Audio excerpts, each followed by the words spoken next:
Lockdown की वो रात थी जब सारी सड़कें खाली पड़ी थी और सभी लोग अपने घर को भाग रहे थे, लेकिन घर को जाने का समय रात का था क्योंकि सुबह के वक्त पुलिस किसी को भी यहाँ इधर उधर जाने नहीं देती थी और चेकिंग भी बहुत ही ज्यादा चल रही थी। इन सब से बचने के लिए शहर के सभी लोग रात को चुपके से वहां से निकलते थे अपने घर जाने के लिए। जब रात में एक सुनसान हाईवे पर आपकी गाड़ी बंद हो जाए और एक सरकटी बुढ़िया आपके सामने आने लगे तो आप क्या करोगे? दोस्तों, आज की यह कहानी हमारे एक फ्रेंड तेजपाल ने हमको भेजी है। सबसे पहले हम अपने दोस्त तेजपाल का धन्यवाद करते हैं जिन्होंने यह कहानी हमारे साथ शेयर की। तो आज की यह कहानी उन्हीं के शब्दों में, लेकिन उससे पहले हमारी आपसे एक विनती है। आप कहानी को पूरा देखते हो लेकिन चैनल को सब्सक्राइब और वीडियो को लाइक नहीं करते, तो कृपया ऐसा ना करें। आप चैनल को सब्सक्राइब, वीडियो को लाइक कर दे। तो चलो बढ़ते हैं आज की इस कहानी की ओर। दोस्तों, मेरा नाम जीतू है और मैं यूपी का रहने वाला हूँ। कोरोना के समय मैं चंडीगढ़ में रहता था। इधर उधर भटकने पर जॉब ना मिलने के कारण मैं अपने बुआ के लड़के के साथ चंडीगढ़ जॉब के लिए आया था और जिस साल मैं यहाँ पर आया था उसी साल कोरोना आने के कारण लॉकडाउन लग गया और जिसके कारण हम यहाँ पर फंस गए। धीरे धीरे सब कुछ बंद होने लगा और लोग अपने घरों से बाहर निकलना बंद होने लगे और मेरी जॉब लगने के कुछ दिन बाद ही लॉकडाउन लग गया, जिस वजह से हम यहाँ पर फंस गए और अभी हमारे पास घर जाने के लिए कुछ पैसे भी नहीं थे। लॉकडाउन लगने के कारण मेरी जॉब अब तक छूट चुकी थी, जिस वजह से मेरे पास अब 20,000 रुपए ही बचे हुए थे और मकान मालिक भी अब रोजाना परेशान करने लगा था, जिस पर मैंने उसे 2,000 रुपए निकाल कर दे दिए और यह तय कर लिया कि अब कुछ भी हो जाए लेकिन यहाँ पर नहीं रहना। तुरंत मैंने अपना बैग पैक कर लिया और मेरे बुआ का लड़का जिसका नाम संजीव था और उन्होंने भी मेरे साथ चलने का जुगाड़ कर लिया।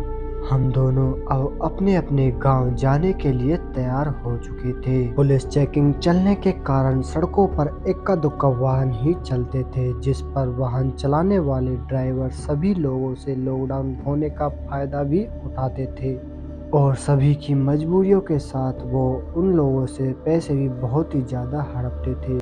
ऐसा ही कुछ हमारे साथ भी हुआ था, लेकिन हमने घर जाने के लिए उसे खुशी खुशी में पैसे दे दिए। वह एक टैक्सी ड्राइवर था और रात 11 बज चुके थे और इतना रात होने के बाद हम दोनों उस गाड़ी में बैठ चुके थे अपने गांव जाने के लिए। गाड़ी पूरी तरह से ठूस ठूस कर भरी हुई थी और सभी लोगों की धज्जियां उड़ी हुई थी। उड़े भी क्यों ना, क्योंकि सभी लोगों के पास पैसा ना होते हुए भी टैक्सी ड्राइवरों को इतना पैसा देकर अपने अपने गांव जा रहे थे।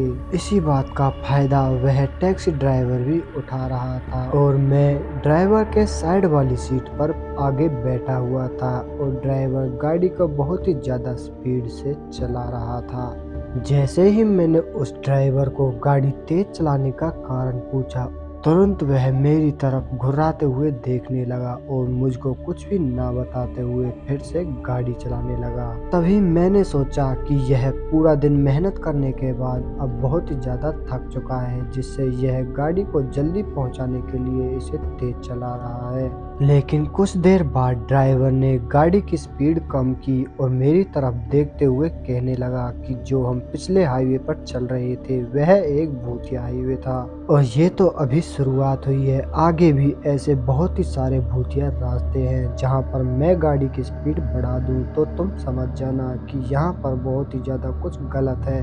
ड्राइवर के इतना सब कुछ कहने के बाद मैं सब कुछ समझ गया और तभी ड्राइवर मेरी तरफ देखते हुए कहने लगा कि यहाँ से पहली बार जा रहे हो क्या? लेकिन मुझे ड्राइवर के चेहरे पर एक रहस्यमय डर दिखाई दे रहा था।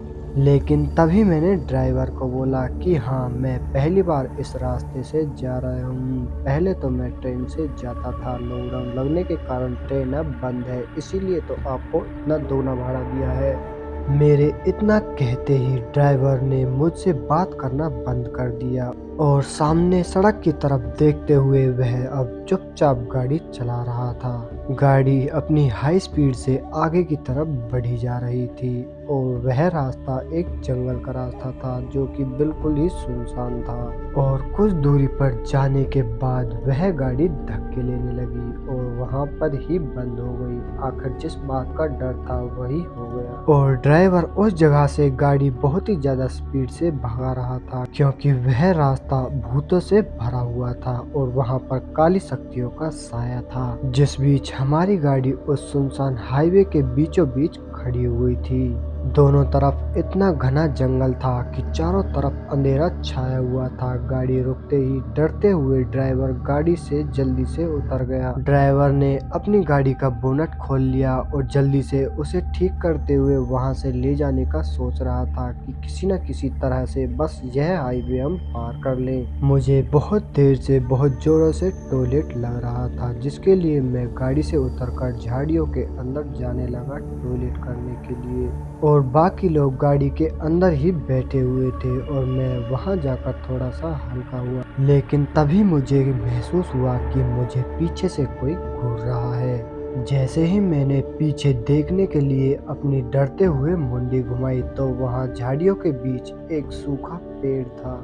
जैसे ही मेरी नजर उस पेड़ के ऊपर की तरफ गई तो उस पेड़ पर एक बुढ़िया उल्टी लटकी हुई थी। जैसे ही उस बुढ़िया की नजर मुझ पर गई वह बुढ़िया तुरंत अपने दांत चबाने लगी और उल्टा लटकते हुए ही वह पेड़ से नीचे की तरफ उतरने लगी।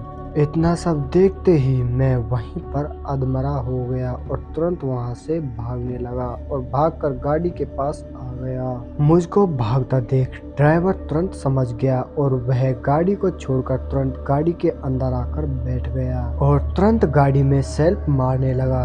2-3 बार सेल्फ मारने के बाद गाड़ी स्टार्ट होने का नाम नहीं ले रही थी जिस पर सभी लोगों की वहां हालत खराब हो चुकी थी। लेकिन कुछ देर बाद ड्राइवर ने बजरंगबली का नाम लेते हुए गाड़ी में एक और बार सेल्फ मारने का सोचा जिस पर गाड़ी अब स्टार्ट हो चुकी थी। जिस पर ड्राइवर ने रेस पर पाम दबाते हुए गाड़ी को बहुत ही ज्यादा हाई स्पीड से वहां से निकाल दिया और मेरी हालत अब तक बहुत ही ज्यादा खराब हो चुकी थी। तभी ड्राइवर मुझसे पूछने लगा कि क्या हुआ, कुछ देख लिया क्या? और मैंने उस ड्राइवर को सारी बात बता दी। तभी ड्राइवर ने मुझे समझाते हुए कहा कि यहाँ गाड़ी खराब हो जाने पर गाड़ी से दूर अकेले कभी नहीं जाना चाहिए। यहाँ कौन सी जगह कैसी है हमें कुछ पता नहीं होता और वो भी इतने सुनसान और घने जंगल से घिरे हुए रास्ते पर। कभी भी अकेले घूमना नहीं चाहिए और हाईवे पर तो हमेशा एक्सीडेंट होते रहते हैं जिसके कारण मरने वालों की आत्माएं हमेशा वहां पर घूमती रहती हैं।